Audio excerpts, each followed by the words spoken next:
உங்களுக்கு ஒரு கதை தெரியுமா? அந்த ராஜாக்கள் சண்டை போட போறாங்க, தண்ணி இல்லாமல் போயிடுச்சு.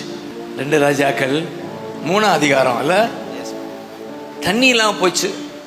அப்ப எலிசாவிடம் வர்றாங்க, யோ தண்ணி இல்லையா, எங்கும் வறண்டு போச்சியா அப்படின்னு சொல்லும் போதுதான் அவருக்குள்ள ஆவியானவர் இறங்கி அவர் சொல்றாரு, வாய்க்கால வெட்டுங்க தண்ணி வரும். எப்படி? வாய்க்கால வெட்டுங்க, என்ன வரும்?